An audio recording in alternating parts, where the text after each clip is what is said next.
feedback on all the additional work and conversations that we've already had. One of the first steps is going to be engaging our facility committee.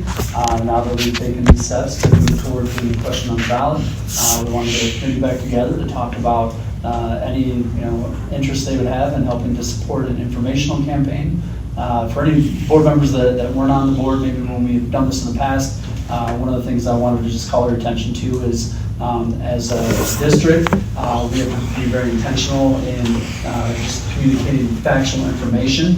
Like you, as a board member, have to be really cautious about telling people vote yes, or me myself vote yes. We can say here's the facts. It'll cost this much money.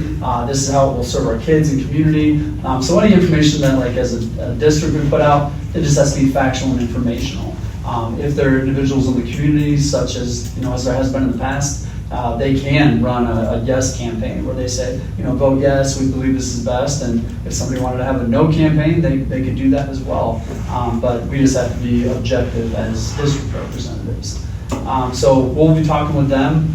One of the things that we wanted to talk with you about tonight was interest in getting some public forums scheduled.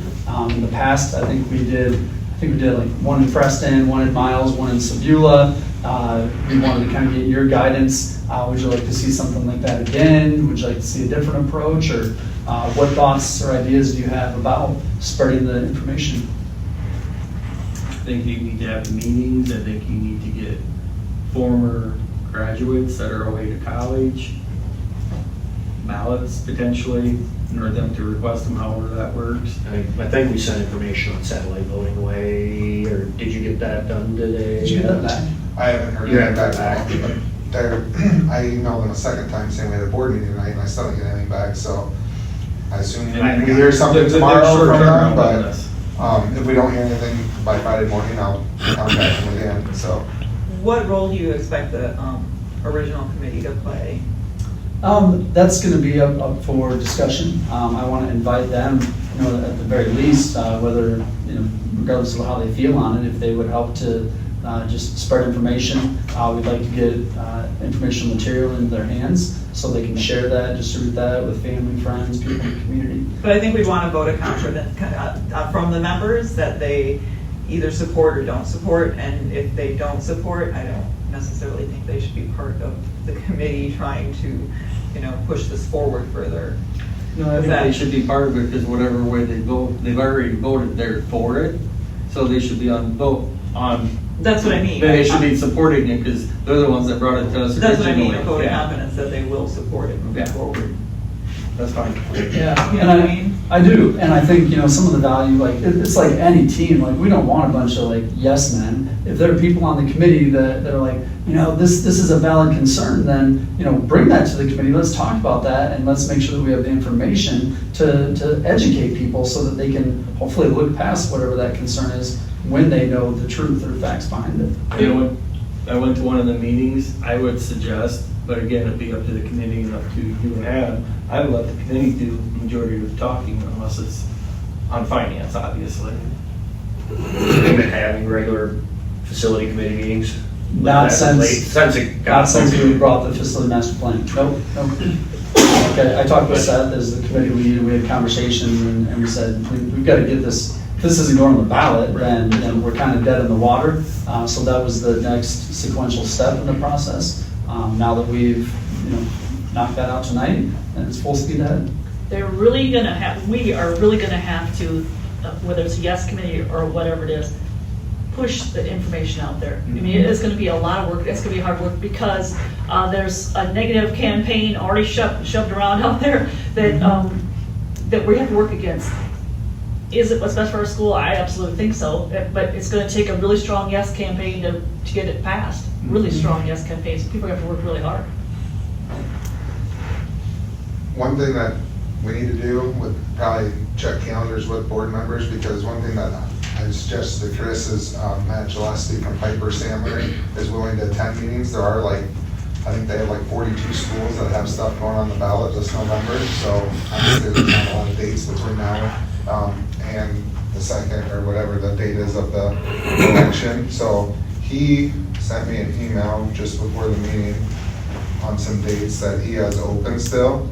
And it'd be nice to get them twice, because I assume we'll have one, this way, and then one either in Miles or Sevilla.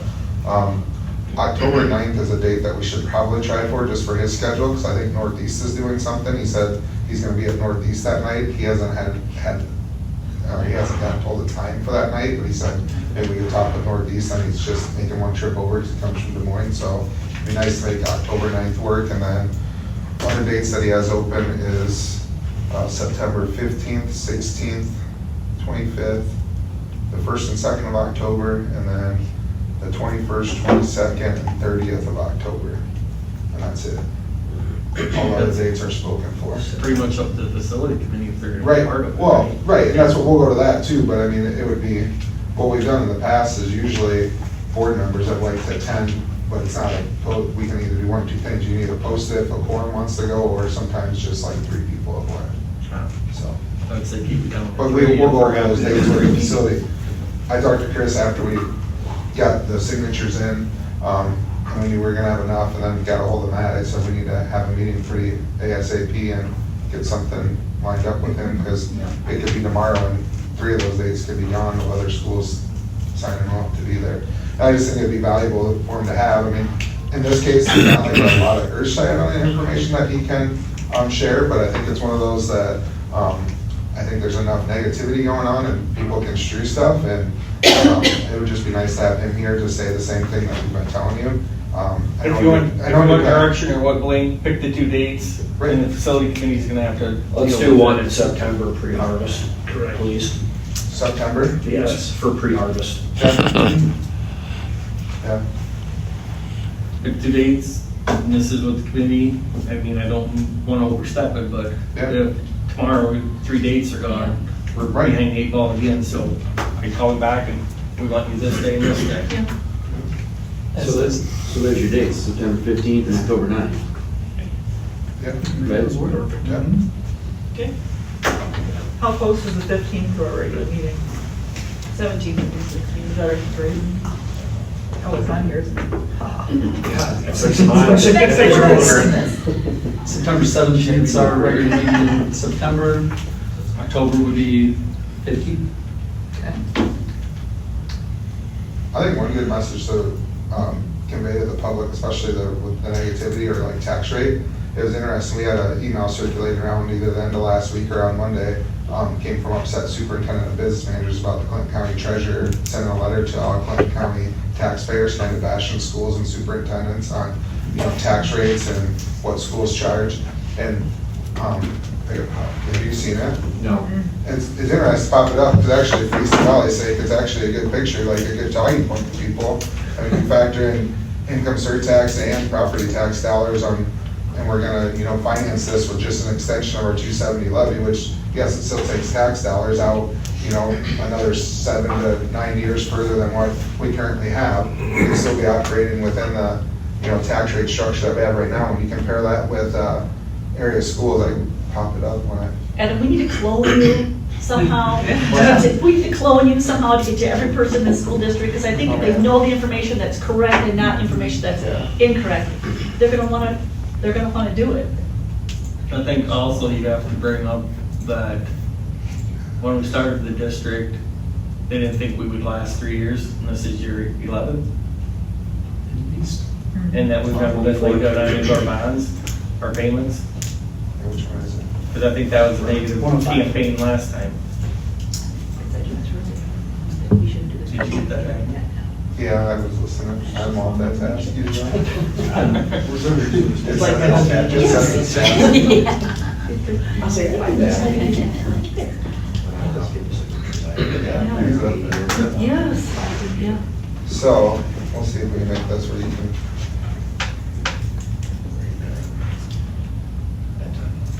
Okay, back to work.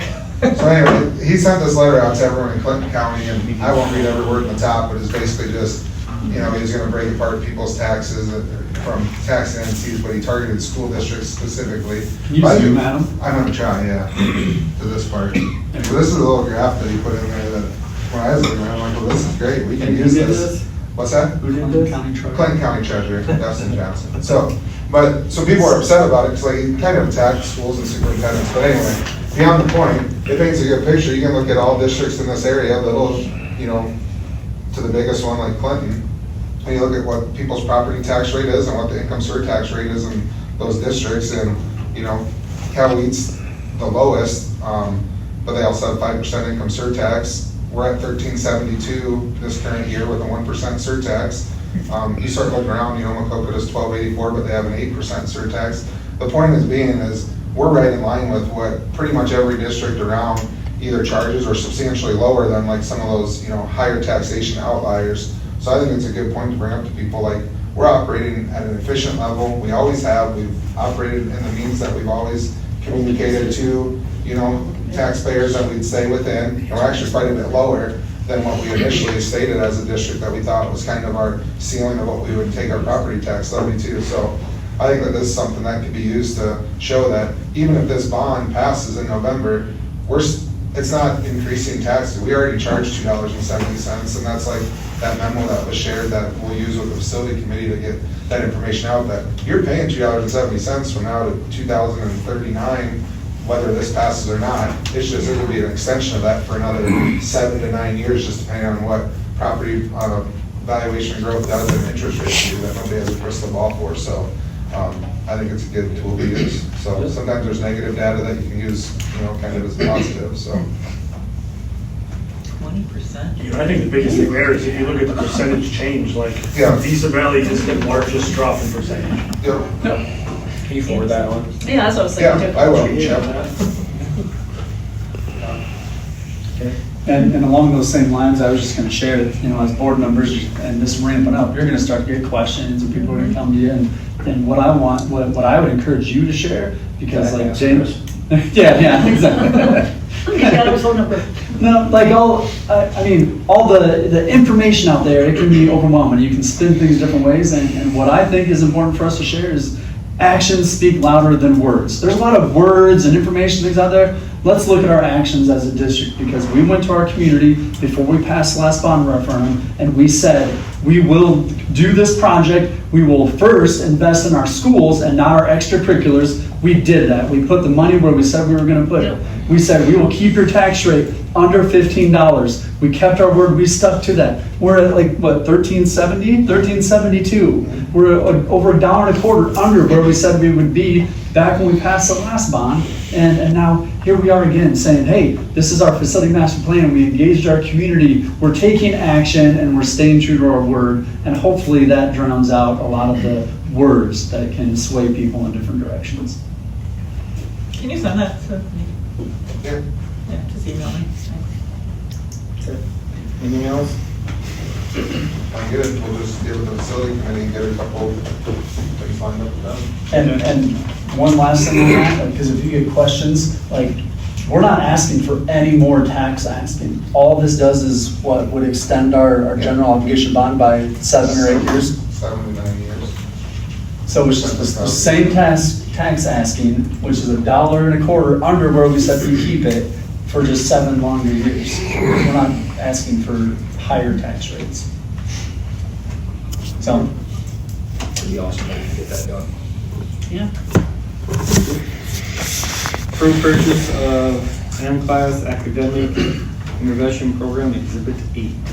Yep, so this is another extension of the Amplify CKLA curriculum that we use, that we invested in and implemented last year. So this is just an intervention component. So the curriculum we purchase is our core curriculum resource. This is a supplemental intervention resource, and one of the things that's great about it is it's data-based, and when we give kids the assessments that this offers, so like if a kid isn't proficient on some of the state assessments we do, it flags that student. So then we administer this other little mini assessment with them, and it says, oh, this child is having trouble decoding these types of words. And then it gives the teacher like a step-by-step program to follow. Like, all right, when you're working with this kid, these are the activities and lessons that you have to work on with that student. So very, very targeted, very helpful for consistency's sake. Teachers can use it, our interventionists, our paraeducators that are working with kids. It just really helps to align the instructional supports that we're providing our students in English and language arts. What grade levels does it cover? All grade levels. K6. Yep. I believe it's K6. I can't just speak, I'm not an expert. Did you have a different understanding, Joe? No, I was fairly positive. It's elementary. Yeah, I was gonna say from. Yep. It I might think be Karen five. twisted my brain about it. Yeah. I'll make a motion to approve purchase of M-Class Academic Intervention Program. Moved by Joe, second by Chris to approve item 14, exhibit 8. Is there any discussion? Seeing none, proceed to vote. All in favor, say aye. Aye. All opposed, same sign, motion carries. Set next board meeting date. I'll make a motion to have our next board meeting on Wednesday, September 7th at 6 PM in Miles. Second. Properly moved by Jody, second by Joe to approve board meeting September 17th, 6 o'clock in Miles. All in Second. favor, say aye. Aye. All opposed, same sign, motion carries. Is there a motion to adjourn? Joe makes it, Chris approves it. All in favor, say aye. Aye. All opposed, same sign, motion carries. Outline with the new. Thanks for keeping us safe, Adam. Compared to what we did. That's right. Because I know there's still some Yeah, that's fine.